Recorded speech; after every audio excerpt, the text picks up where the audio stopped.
കഴിഞ്ഞ കുറച്ച് ദിവസങ്ങളായി എല്ലാ പത്രങ്ങളിലും ചാനലുകളിലും വലിയ ചർച്ചകൾ നടക്കുകയാണ്. ഓരോ വിഷയത്തിലും എക്സ്പേർട്ടായിട്ടുള്ളവർ വരുന്നു, ടെക്നിക്കലായി കാര്യങ്ങൾ പഠിച്ചവർ വരുന്നു, സയൻറ്റിഫിക്കായി പഠിച്ചവർ വരുന്നു, റിട്ടയർ ആയവർ വരുന്നു, സോഷ്യൽ ആക്ടിവിസ്റ്റുകൾ വരുന്നു. ഒരുപാട് ആളുകൾ ചാനലുകളിലൊക്കെ വരുന്നു, പത്രങ്ങളിൽ എഴുതുന്നു. ഞാനും ലേഖനങ്ങളൊക്കെ എഴുതാറുണ്ട്. ഇന്ന് കേരളകൗമുദിയിൽ എൻ്റെ ലേഖനമുണ്ട്, വീക്ഷണം പത്രത്തിൽ എൻ്റെ ലേഖനമുണ്ട്, ദീപികയിൽ ഇന്നലെ ലേഖനം ഉണ്ടായിരുന്നു. കഴിഞ്ഞ ഒരാഴ്ച കൊണ്ട് നിങ്ങൾ എടുത്തു കഴിഞ്ഞാൽ വീക്ഷണം, ചന്ദ്രിക, സുപ്രഭാതം, കേരളകൗമുദി, മംഗളം, ഇങ്ങനെ നിരവധി പത്രങ്ങളിൽ ഞാൻ ലേഖനം എഴുതിയിട്ടുണ്ട്. ചാനലുകളിലൊക്കെ വരുന്നുണ്ട്. ഇന്ന് ന്യൂസ് 18 പോഡ്കാസ്റ്റിങ്ങിലും ഉണ്ട്. ഞാൻ ധാരാളം പരിപാടികളിൽ വരുന്ന ആളാണ്. അപ്പോൾ സാങ്കേതികമായി പഠിച്ചവരെ സംബന്ധിച്ചിടത്തോളം ഒരുപാട് കാര്യങ്ങൾ അവർ പറയുകയും ചെയ്യും. പക്ഷെ ഞാൻ ചില കാര്യങ്ങൾ സൂചിപ്പിക്കുന്നത്, നമ്മൾ മൊത്തത്തിൽ ഒന്ന് ചിന്തിക്കുമ്പോൾ, സമൂഹത്തിൽ ഇപ്പോൾ ചിന്തിക്കുമ്പോൾ, എല്ലാവരും വെള്ളപ്പൊക്കവും പ്രളയവും വരുന്നത് കണ്ടിട്ട്, അല്ലെ ഉരുൾപൊട്ടൽ വന്നിട്ട് വെള്ളത്തെ ഒഴുക്കിക്കളയുന്ന ഒരു കൺസെപ്റ്റാണ് എല്ലാവരും പറഞ്ഞു പോകുന്നത്. ആഴം കൂട്ടണം, മണൽ വാരി എടുക്കണം, പിന്നെ സിൽറ്റ് വാരി മാറ്റണം ഡാമുകളിലെ, ഇങ്ങനെ ആഴം കൂട്ടൽ പരിപാടികളും വെള്ളം ഒഴുക്കിക്കളയുന്ന, മാക്സിമം പെട്ടെന്ന് കടലിലേക്ക് എത്തിക്കുന്ന ഒരു കഥയാണ് നമ്മൾ പറയുന്നത്. അത് പോരാ, അത് പാർട്ടേ ആവുന്നുള്ളൂ, ഭാഗികമേ ആവുന്നുള്ളൂ. 2-3 വിഷയങ്ങളുണ്ട് കേരളത്തിൽ. ഒന്ന്, കേരളത്തിൻ്റെ വാട്ടർ ടേബിൾ അല്ലെങ്കിൽ ഭൂഗർഭ ജലത്തിൻ്റെ അളവ് കുറഞ്ഞു വരുന്നു. ഈ വാട്ടർ ടേബിൾ എന്ന് പറഞ്ഞാൽ ഭൂമിക്കടിയിൽ ഒരു മേശ പോലെ, ഒരു മേശയുടെ പ്ലെയിൻ ആ ഒരു നിരപ്പായതുപോലെ ലെയറുകളാണ് ഭൂമിക്കടിയിൽ, വാട്ടറിൻ്റെ ലെയറുകൾ. അത് ഫ്ലക്ച്വേറ്റ് ചെയ്ത് ഇങ്ങനെ കിടക്കും. മോർ ഓർ ലെസ് ആയിട്ട് ഫ്ലക്ച്വേറ്റ് ചെയ്ത് കിടക്കുന്ന വാട്ടർ ലെയറുകളുണ്ട് താഴേക്ക് ഭൂമിക്കടിയിലോട്ട് പോയാൽ. ആ ലെയറുകളിൽ നിന്നാണ് നമ്മൾ വെള്ളം കുഴിച്ചെടുക്കുമ്പോൾ കിണറ്റിൽ നിന്നൊക്കെ വെള്ളം കിട്ടും നമുക്ക്. ചില സോയിൽ ലെയറുകളിൽ ചെല്ലുമ്പോൾ, ചിലയിടത്താണെങ്കിൽ സർഫസ് സോയിൽ മാറ്റുമ്പോൾ തന്നെ വെള്ളം കിട്ടും.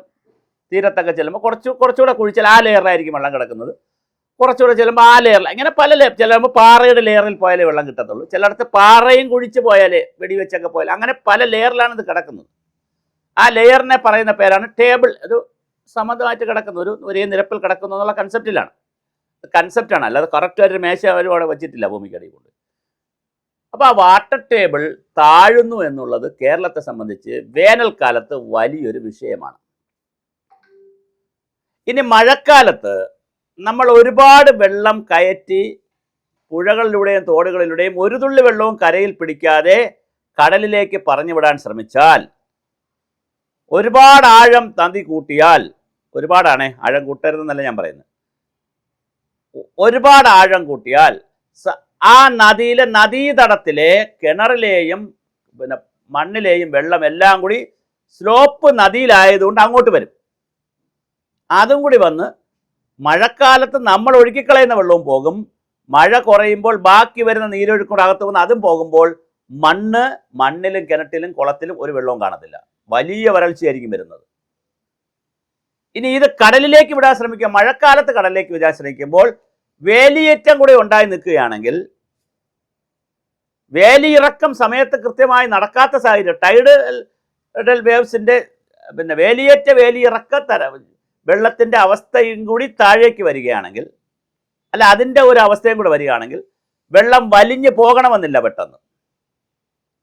അങ്ങനെ വലിഞ്ഞു പോകാതിരുന്നാൽ നമ്മൾ മോൾഭാഗത്തെ പുഴയെല്ലാം കൂടി ആഴവും കൂട്ടി വീതിയും കൂട്ടി മണലും വാരി കംപ്ലീറ്റ് എല്ലാ വെള്ളവും കൂടി താഴോട്ട് കൊണ്ടുവന്നാൽ, ഇത് കടലെടുത്തോണ്ട് പോയില്ലെങ്കിൽ താഴെ കുട്ടനാട് പോലുള്ള തീരപ്രദേശങ്ങൾ കംപ്ലീറ്റ് മുങ്ങും. ഞാൻ പറഞ്ഞ പോയിന്റ് മനസ്സിലാവുമല്ലോ. അതായത് വെള്ളത്തിനെ ഒഴുക്കിക്കളയണം, ഡ്രെയിനേജ് തുറന്നു വെക്കണം, ആഴം കൂട്ടണം, മണൽ കംപ്ലീറ്റ് എടുക്കണം, അങ്ങനെ വെള്ളത്തെ ഒഴുക്കിക്കളയണമെന്ന് പറയുമ്പോഴുണ്ടാകുന്നൊരു പ്രതിസന്ധിയാണ് ഞാൻ ഈ പറയുന്നത്. നമ്മുടെ അക്വിഫർ എന്ന് പറയും. അക്വിഫർ എന്ന് പറഞ്ഞാൽ ജലസ്തരം, നീരട്ടി എന്ന് പറയുന്നതാണ്. കുറച്ച് നീരട്ടിയായിട്ടിരിക്കുന്ന അക്വിഫറുകളുണ്ട്.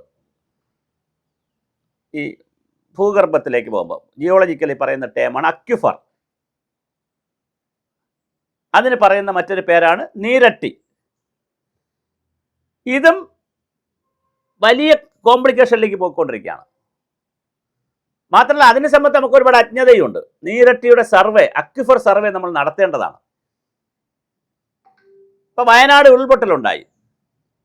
ഉരുൾപൊട്ടിയ സൈഡ് കിഴക്കൻ സൈഡാണ്, അല്ല പടിഞ്ഞാറൻ സൈഡാണ് നമ്മൾ കംപ്ലീറ്റ് നോക്കിയിട്ട് പ്രണതമല പൊട്ടി അങ്ങനെ ഇങ്ങനെയാണ്. അതിൻ്റെ കിഴക്കൻ സൈഡിലും അതുപോലത്തെ അവിടുത്തെ വാട്ടർ അക്വിഫയറിലും ഒക്കെ എന്ത് സംഭവിച്ചു എന്നുള്ളത് നമ്മൾ പലപ്പോഴും പഠിച്ചിട്ടില്ല, പഠിക്കേണ്ടതാണ്. അപ്പോൾ വാട്ടർ അക്വിഫറിൽ ഉണ്ടാകുന്ന പ്രശ്നങ്ങൾ അതിൻ്റെ സർവേ നടക്കണം. ഈ മുഴുവൻ വെള്ളവും കൂടി കടലിലേക്ക് കടത്തിവിടാൻ ശ്രമിച്ചാൽ വേലിയിറക്ക പ്രശ്നമുള്ള സമയത്താണെങ്കിൽ, വെള്ളം കടലിലേക്ക് പോകാത്ത സമയമാണെങ്കിൽ, മലയിലെയും ചെറിയ തോടുകളിലെയും പുഴകളിലെയും ഭാരതപ്പുഴയിലെയും പമ്പയുടെ വെള്ളമെല്ലാം കൂടി ഇങ്ങ് താഴോട്ട് കൊണ്ടുവന്ന് കൊടുത്ത് ഹൈലാൻഡും കഴിഞ്ഞ് മിഡ്ലാൻഡും കഴിഞ്ഞ് എല്ലാം കൂടി പോട്ടെ, നമുക്ക് ഈ പ്രശ്നമില്ലാതെ പോട്ടെ എന്ന് പറഞ്ഞാൽ ലോ ലാൻഡ് നിറയും. അതുകൊണ്ട് ഒരുപാട് വെള്ളത്തെ താഴേക്ക് അയക്കാനും പറ്റില്ല. അപ്പോൾ പിന്നെ എന്താ ചെയ്യുക? വേനൽക്കാലത്തേക്ക് നമുക്ക് വെള്ളം വേണം, അത് വേറൊരു വിഷയം. മഴക്കാലത്ത് അധിക വെള്ളം ഒഴുകി പോവുകയും വേണം, അത് വേറൊരു വിഷയം. അവിടെയാണ് നീർത്തടാധിഷ്ഠിത വികസനത്തിൻ്റെയും നദീതട അധിഷ്ഠിതമായ വികസനത്തിൻ്റെയും പ്രാധാന്യം വരുന്നത്. ഒരു നദി എടുത്താൽ അതിനൊരു നദീതടം കാണും, ഒരു പ്രളയതടം കാണും, അതിനൊരു ചുറ്റുമുള്ള പ്രദേശങ്ങൾ, ആ നദിയിലേക്ക് വെള്ളം വരുന്ന ചുറ്റുമുള്ള പ്രദേശം കാണും. ആ നദി ഒരുപാട് തോടുകൾ ചേരുന്നതായിരിക്കും. ഓരോ തോടിന് ചുറ്റും ഇതുപോലെ സ്ഥലം കാണും, ഭൂമിശാസ്ത്രപരമായ സ്ഥലം കാണും. ഓരോ തോടിലും ഒരുപാട് ചാലുകൾ വന്ന് ചേരും, ഓരോ ചാലിന് ചുറ്റും ഇതുപോലെ സ്ഥലം കാണും. അപ്പോൾ ഒരു ചെറിയ ചാലെടുത്താൽ ആ ചാലിൻ്റെ ചുറ്റും ഒരു ഭൂമിശാസ്ത്ര പ്രദേശം കാണും, ചാലുകൾ ചേർന്നാൽ അതിന് ചുറ്റിലും കാണും, തോട്, ഇങ്ങനെ ഓരോ ജലസ്രോതസ്സുകൾക്ക് ചുറ്റിലും ഒരു കാച്ച്മെന്റ് ഏരിയ അല്ലെങ്കിൽ ഒരു വാട്ടർ ഷെഡ് ഏരിയ അല്ലെങ്കിൽ റിവർ ബെഡ് ഏരിയ കാണും, റിവർ ബേസിൻ ഏരിയ കാണും. ഈ സ്ഥലങ്ങളിൽ പരമാവധി വെള്ളത്തെ അവിടെ ഇറക്കി, അതിനായിരുന്നു നമുക്ക് വയലുകൾ, അതിനായിരുന്നു നമുക്ക് കുളങ്ങൾ, അതിനായിരുന്നു നമുക്ക് കാവുകൾ ഒക്കെ ചെയ്തിരുന്ന ധർമ്മം അതാണ്. അതാതിടത്ത് പരമാവധി ഇറക്കി ഭൂഗർഭത്തിലേക്ക് വെള്ളം കൊടുക്കാനുള്ള മെഷേഴ്സ്, മണ്ണ് ജല ജൈവ സംരക്ഷണ പ്രവർത്തനങ്ങൾ നടത്തി, ലാൻഡ് വാട്ടർ ബയോമാസ് പ്രവർത്തനങ്ങൾ നടത്തി, അവിടേക്ക് ധാരാളം വെള്ളം ഇറക്കി അധികം വരുന്ന വെള്ളം മാത്രമേ ഈ പുഴയ്ക്ക് കൊടുക്കാവൂ. അതിപ്പോൾ കുറച്ച് കപ്പാസിറ്റി കുറയും. ആ കപ്പാസിറ്റി കുറയുമ്പോൾ ഒരുപാട് മണലെടുത്തില്ലെങ്കിലും, ഒരുപാട് ഈ പറയുന്ന ഒരുപാട് ബഹളമുണ്ട്, ആഴം കൂട്ടി പുഴയെ നശിപ്പിച്ചില്ലെങ്കിലും ഉള്ള വെള്ളം അഡ്ജസ്റ്റ് ചെയ്ത് പൊക്കോളും. എന്നാൽ അഴുക്കൊക്കെ മാറ്റണം, ഈ മാലിന്യമൊക്കെ കിടക്കണൊക്കെ മാറ്റണം, അതിനകത്തൊന്നും തർക്കമില്ല. വല്ലാതെ ആഴം കൂട്ടരുത് പുഴയുടെ. കൂട്ടിയാൽ രണ്ട് കാര്യങ്ങൾ സംഭവിക്കും. ഞാൻ പറഞ്ഞല്ലോ, കരഭാഗത്തെ അതിൻ്റെ നീർത്തടത്തിലെ നദീതടത്തിലെ മുഴുവൻ വെള്ളവും അതിലേക്ക് വരും, നല്ലൊരു ഭാഗം വെള്ളം അതിലേക്ക് വരും, ആ ഭാഗം വറ്റിപ്പോകും, അവിടത്തേക്ക് വെള്ളം കിട്ടത്തില്ല, കൃഷിക്ക് ഒന്നും വെള്ളം കിട്ടത്തില്ല. ഇത് കടലിലേക്ക് പോകാനുള്ള സമയ വ്യത്യാസമുള്ളത് കൊണ്ട് കടലിൽ പോയില്ലെങ്കിൽ തീരദേശത്ത് വലിയ വെള്ളപ്പൊക്കം ഉണ്ടാക്കുകയും ചെയ്യും. അപ്പോൾ തീർച്ചയായിട്ടും നമ്മളൊരു സമഗ്രമായ, ഒരു സംയോജിതമായ, ഇൻ്റഗ്രേറ്റഡ് ആയിട്ടുള്ള ഒരു ലാൻഡ് വാട്ടർ ബയോമാസ് പ്ലാൻ ഓരോ അഗ്രോ ക്ലൈമാറ്റിക് സോണിനും ഉണ്ടാക്കുമോ എന്നുള്ളതാണ് ചോദ്യം. ഓരോ കാർഷിക കാലാവസ്ഥാ വിഭാഗത്തിനും അത് തീരം മുതൽ കാട് വരെയുള്ള, കടൽ തീരം മുതൽ കാട് വരെയുള്ള പ്രദേശത്തെ ആദ്യം നദീതടങ്ങളായി പരിഗണിച്ച്, പിന്നെ ചെറിയ നീർത്തടങ്ങളായി പരിഗണിച്ച്, അവിടെ ആ ഓരോ ജലസ്രോതസ്സിന് ചുറ്റും, ഓരോ നീരൊഴുക്കിന് ചുറ്റും പരമാവധി വെള്ളത്തെ സംരക്ഷിച്ച് ഭൂമിയെ കൂടുതൽ വെള്ളം കുടിപ്പിക്കുന്ന ഒരു ഭൂമിയാക്കി മാറ്റി, ബാക്കി അധികം വരുന്ന വെള്ളം തീർച്ചയായിട്ടും പുഴയിലേക്ക് കൊണ്ടുവരും, സ്വാഭാവികമായിട്ട് വരും, വന്ന് അത് ഒഴുക്കി പോവുകയാണെങ്കിൽ ഒഴുക്കി കളയാനുള്ള സംവിധാനമാണ് ആലോചിക്കേണ്ടത്. അതേസമയം തീരദേശത്ത് അങ്ങനല്ല, വെള്ളം കെട്ടി നിൽക്കാതെ ഒഴുകി പോകുന്നതിനെ കുറിച്ച് ആലോചിക്കണം. പക്ഷെ ഇടനാട്ടിലെ പുഴകളിൽ, മലനാട്ടിലെ പുഴകളിൽ, മലനാട്ടിലെ തോടുകളിൽ, ഇടനാട്ടിലെ പുഴകളിലൊക്കെ അതിൻ്റെ കേച്ച്മെന്റ് ഏരിയ ട്രീറ്റ്മെന്റ് ആണ് നടക്കേണ്ടത്, അതിൻ്റെ വാട്ടർ ഷെഡ് ഏരിയ ട്രീറ്റ്മെന്റ് ആണ് നടക്കേണ്ടത്, അതിൻ്റെ റിവർ ബേസിൻ ഏരിയ ട്രീറ്റ്മെന്റ് ആണ് നടക്കേണ്ടത്. ഇതാണ് കൺസെപ്റ്റ്.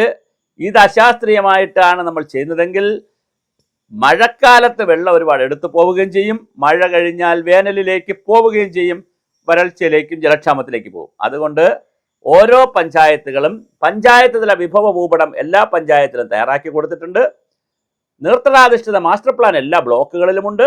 അതൊക്കെ തിരിച്ചെടുക്കാൻ സമയമായി. അതൊക്കെ തിരിച്ചെടുത്ത് വളരെ കൃത്യമായി നമ്മൾ എന്ത് ചെയ്യണം?